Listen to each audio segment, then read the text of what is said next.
¡Hey! Buenas, soy Remus Okami y en este vídeo, con un formato distinto para la biblioteca de Clio, voy a hablaros de un tema que espero que os guste. Sé que a la mayoría de personas, así como a mí, todo lo relacionado con la cultura clásica y tal no nos mola. O sea, sé que comprendo. A mí desde que empecé a estudiarlo y tal me gusta más la Edad Media y eso, porque era el gran desconocido que tenía yo en mi formación académica. Y claro, una vez que te pones a mirar el tema de la sociedad, la cultura es fascinante. Al menos es para mirárselo y tal, pero mira, en este vídeo voy a hablaros de algo que está relacionado con la cultura clásica, es el Renacimiento. Y espero que os mole, así que dentro intro.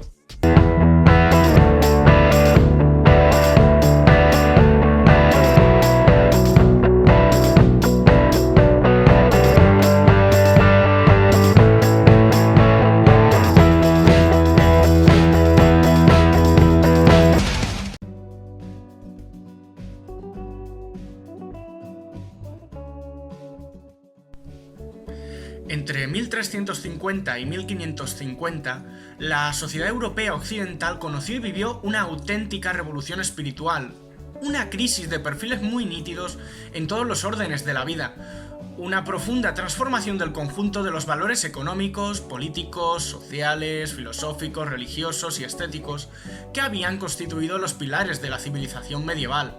La imagen que historiográficamente tenemos de aquel periodo que denominamos Renacimiento es, por consiguiente, la de una época cuyo común denominador fue la transformación, la renovación y la creación de nuevos códigos de conducta, así como la aparición de un fuerte proceso de secularización de la vida política y la presencia de una nueva escuela de pensamiento, el humanismo.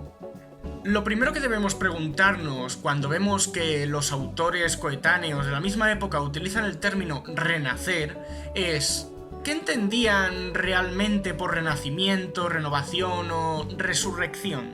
Renovatio, en concreto, era un término en uso claramente religioso y cristiano. La Biblia habla en muchas ocasiones del hombre nuevo, renacido.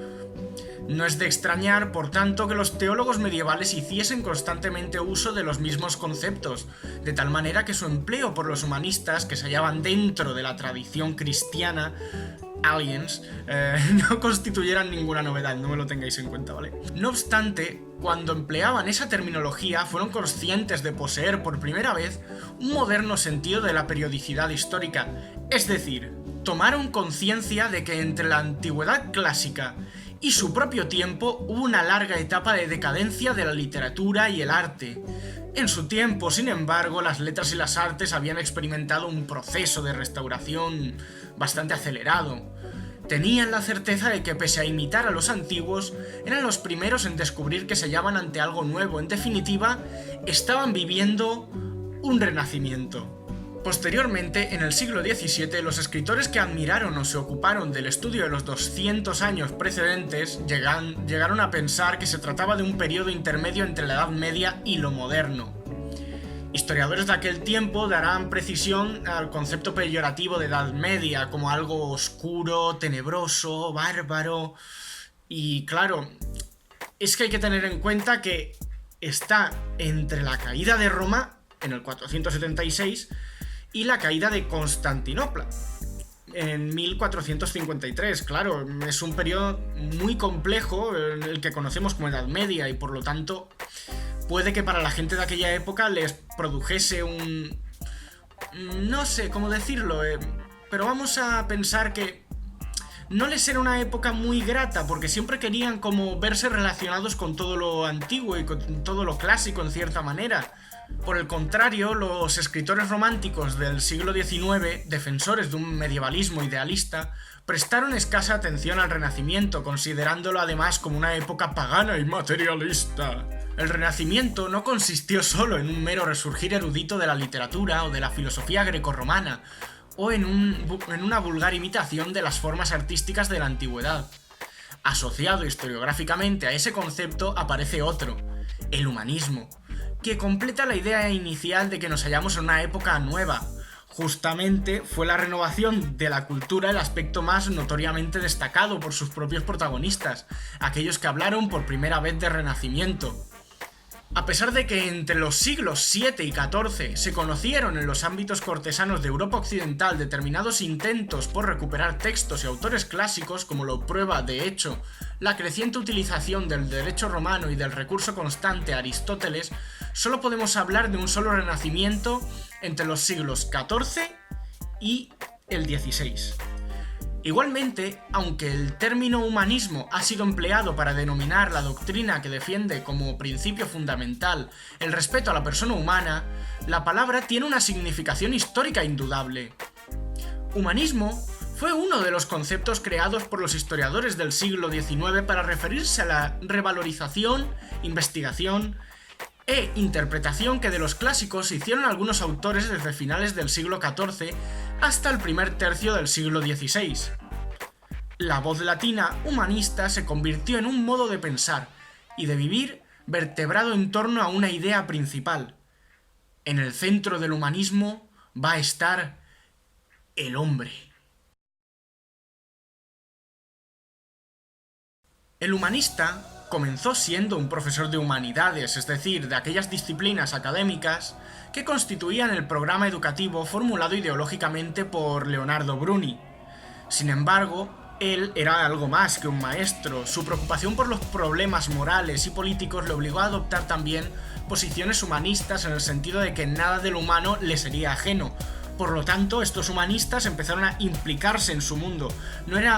La cultura ya pasó de ser algo ajeno a todos aquello, porque ya sabemos que durante la Edad Media mayoritariamente esta cultura se cultivaba de la mano de la iglesia, eran los clérigos los que difundían esta cultura, y para ellos la cultura era un máximo.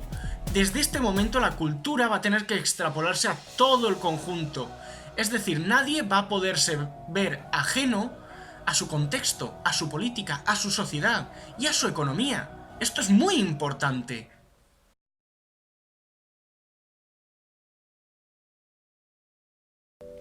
Todas las novedades que se consagraron con el tiempo durante el Renacimiento no formaba parte más que de una única e indiscutible realidad, la del redescubrimiento de la antigüedad, fuente viva del humanismo. Francesco Petrarca, que vivió entre el 1303 y el 1374, y Giovanni Boccaccio, que vivió entre el 1313 y el 1375, fueron coetáneos, constituyeron ejemplos muy representativos de esta época. Como erudito, bibliófilo y crítico de textos, Petrarca se convirtió en un auténtico maestro al estudiar, corregir y liberar de las corrupciones obras de Virgilio, Tito Livio, Cicerón y San Agustín. Por su parte, Boccaccio aprendió griego en Florencia e impulsó su enseñanza pública en la ciudad, al mismo tiempo que traducían a Homero y Eurípides. Ambos tendrán continuadores fervorosos. Coluccio Salutati, que vivió entre el 1331 y el 1406, fue un bibliófilo y latinista que ejerció una influencia decisiva sobre los humanistas florentinos. Coleccionaba textos clásicos y apoyó la creación de una cátedra de griego en Florencia, gracias a la cual se tradujeron y trataron las obras de Tucídides, Ptolomeo, Platón y Homero. Esta restauración de los clásicos griegos debe mucho también a Poggio Blacchiolini, que vivió entre el 1380 y el 1459, y Leonardo Bruni. La recuperación de autores griegos llevó aparejada la de muchas obras clásicas latinas. Cicerón, Plinio el Joven, Tácito, Propercio y Tíbulo ya eran muy conocidos en los ambientes humanistas desde el siglo XIV, pero durante la primera mitad del XV se descubrieron y realizaron ediciones comentadas o copias enmendadas de los discursos de Cicerón, de poemas de Lucrecio, obras menores de Tácito, manuales de gramática de Suetonio, etc. Las repercusiones de los comentarios y las enmiendas eruditas de los textos clásicos latinos fueron el origen de la nueva filología, cuyo más destacado representante fue Lorenzo Valla, que vivió entre el 1407 y el 1459. No contento con la pureza del latín moderno, propuso una reforma que acercase el lenguaje lo máximo posible a la pureza clásica. Valla aportó igualmente una nueva crítica de textos y contribuyó con sus notas al Nuevo Testamento latino, admirado después por Erasmo de Róterdam para la construcción de la crítica bíblica moderna. Por ejemplo, la primera mitad del siglo XV contempló también un redescubrimiento de la historia. Leonardo Bruni, a quien ya hemos nombrado, y sobre todo Flavio Biondo, iniciaron la historiografía moderna. Hasta ellos se primaban las obras de historia, las descripciones y las anécdotas. En cambio, Bruni estaba convencido de que solo una interpretación del pasado podía servir para justificar el presente. Biondo, por su parte, tenía una mirada historiográfica más amplia que Bruni, puesto que hacía uso de fuentes abundantes y diversas, así como otras ciencias como la geografía. Ciencias auxiliares. Sus aportaciones se extendieron al campo de la arqueología, donde consideraba que la conservación y restauración de las ruinas como testimonios vivos de una civilización era necesario. Hoy en día no podríamos pensarlo de otro modo, aunque siempre hay quien me saca de quicio y dice que sí, pero no. Pues el redescubrimiento de la antigüedad afectó también a la filosofía. Hasta esos siglos existía una interpretación cristiana de Aristóteles. A comienzos del siglo XV, en cambio, se enseñaba en Padua, gracias a Pietro Pomponazzi, el aristotelismo heterodoxo de Averroes.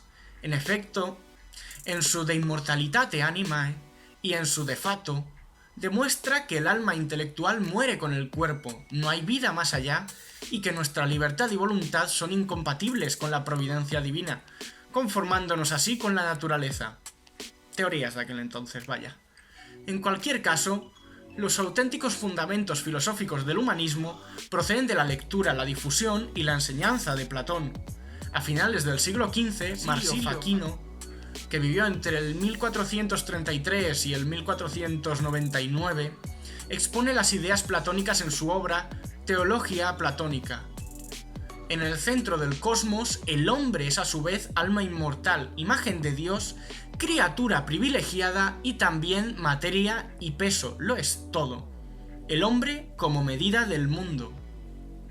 La filosofía neoplatónica se consolidó en Florencia y desde allí se extendió rápidamente a todos los círculos intelectuales y cultos de Europa occidental, junto a las nuevas ideas filológicas, historiográficas, artísticas y literarias. No obstante, el viaje del humanismo y su difusión por el mapa europeo no hubiera sido posible sin la imprenta. La relación entre los hombres de letras y la enseñanza universitaria, que ya había empezado a destacar desde el siglo XIII, y que ya en este momento no podría entenderse ese contacto entre los hombres de letras, entre los humanistas, al fin y al cabo, sin las universidades. Y claro, también sin la imprenta, porque es la que deja que todo ese conocimiento pueda difundirse de manera más rápida, que no hubiera que escribirlo a mano, porque entonces se tardaba muchísimo más, hay que comprenderlo. Y ahora, ya que estamos hablando de Renacimiento, creo que sería también interesante entender un poco, grosso modo, en qué consiste el arte de esta época, porque también es interesante para ver una perspectiva más con respecto a la cultura de este Renacimiento.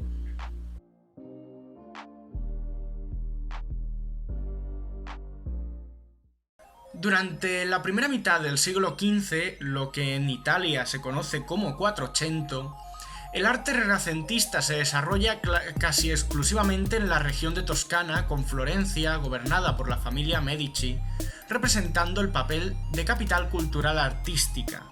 Ya en la segunda mitad, el nuevo lenguaje clásico se extiende por el resto de Italia, aunque Florencia sigue siendo el principal foco de esta actividad artística. A principios del siglo XVI, el conocido como Cinquecento, una serie de circunstancias convierten a Roma en el más importante centro cultural, artístico y económico de Italia.